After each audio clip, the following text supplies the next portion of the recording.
Ibu meninggalkan tempat itu, Tantan merasa penasaran. Ia lalu mengintip melalui jendela rumah Joni untuk melihat apa yang sedang mereka lakukan. Di sini, Tantan melihat Joni sedang gimpoi dengan pria tadi. Hari berikutnya, ibu-ibu kembali melihat Joni yang diantar oleh pria lain. Mereka tidak melewatkan kesempatan untuk kembali gibah. Mereka menyebut Joni sebagai wanita genit yang tidak tahu malu. Tantan yang baru pulang dari sekolah mencoba untuk membela Joni. Ia meminta ibu-ibu itu untuk berhenti bergosip tentang Joni.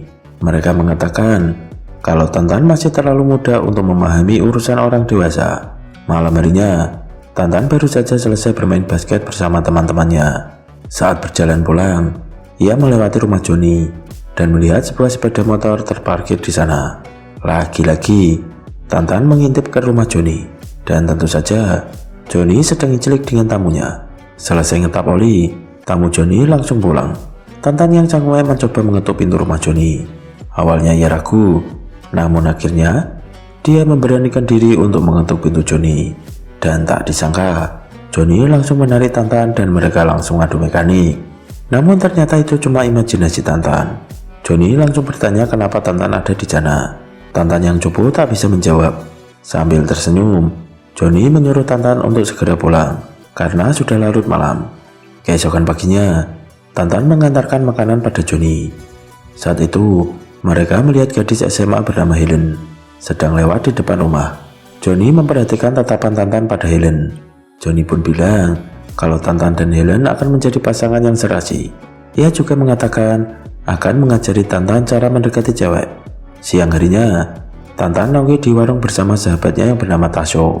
Terlihat Helen juga pergi ke warung itu. Tantan lalu curhat pada Tasyo kalau ia suka dengan Helen. Di sini, Tantan mencoba menyapa Helen, namun Tantan terlihat gugup. Lalu Tasyo bilang pada Helen kalau sahabatnya ingin ngajak Helen kencan. Dengan ramah Helen pun menyetujui ajakan kencan itu. Malam harinya, Tantan menemui Joni untuk meminta saran tentang cara berkencan. Joni pun mengajarinya dan merapaikan baju Tantan agar terlihat tampan.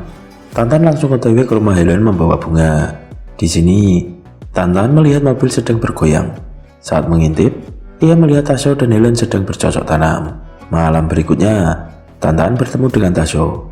Dengan santuy, Tasyo bilang kalau dia sanggup melihat kecantikan Helen. Tak lama, Joni lewat. Tasyo langsung menggoda Joni. Dengan spontan, Tantan langsung memukul Tasyo. Di sini Tasyo terkejut dan bilang kalau Tantan berpacaran dengan wanita murahan itu. Mendengar hal itu, Joni pun bilang kalau mereka memang pacaran. Dia juga bilang kalau Helen curhat kepadanya kalau Tasyo tak bisa memuaskan Helen. Keesokan harinya, Tantan bertemu dengan Joni. Dia menawarkan diri untuk mengantar Joni pergi. Mereka lalu pergi ke taman kota. Sesampai di taman, mereka langsung ngobrol. Joni menceritakan rencananya untuk pergi ke Jepang. Malam harinya, Tantan main gitar di depan rumahnya. Di saat yang sama, Joni sedang gimpoi dengan tamunya. Setelah tamunya pergi, Joni menghampiri Tantan. Ia memuji Tantan karena memiliki kepribadian yang baik. Menurutnya, jika Tantan memiliki pacar, gadis tersebut pasti akan sangat beruntung. Namun Tantan merasa tak ada gadis yang mau dengan dia.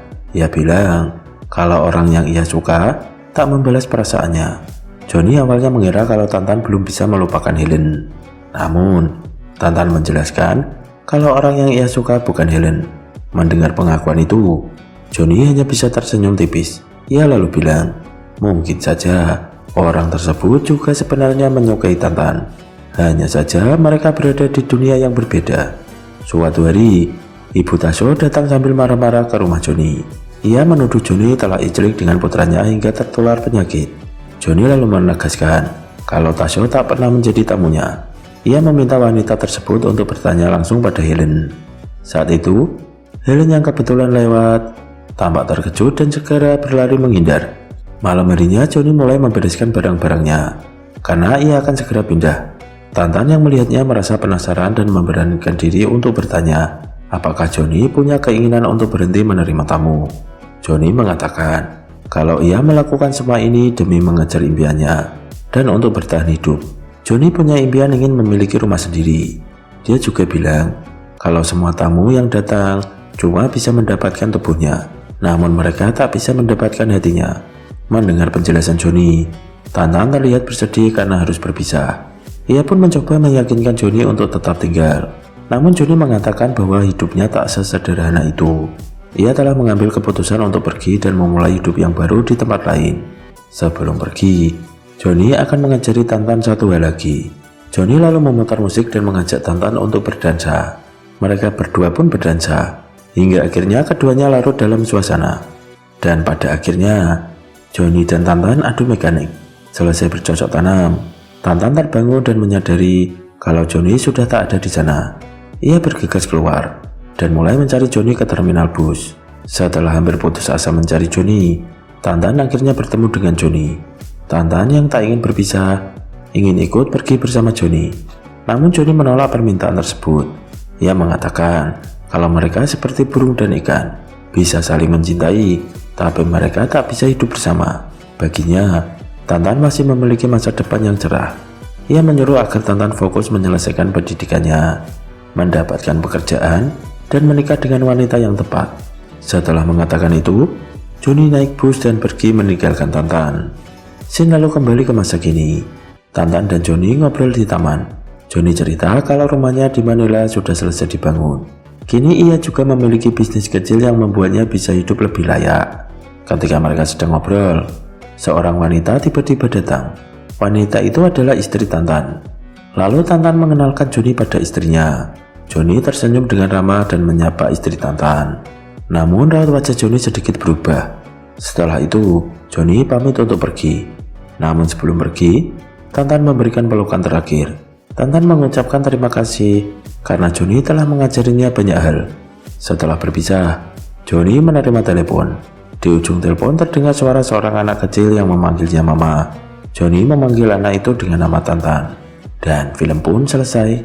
Pesan dari film ini adalah, tante-tante bisa memberikan banyak pelajaran. See you, jangan lupa subscribe, dan lancar terus rezekinya.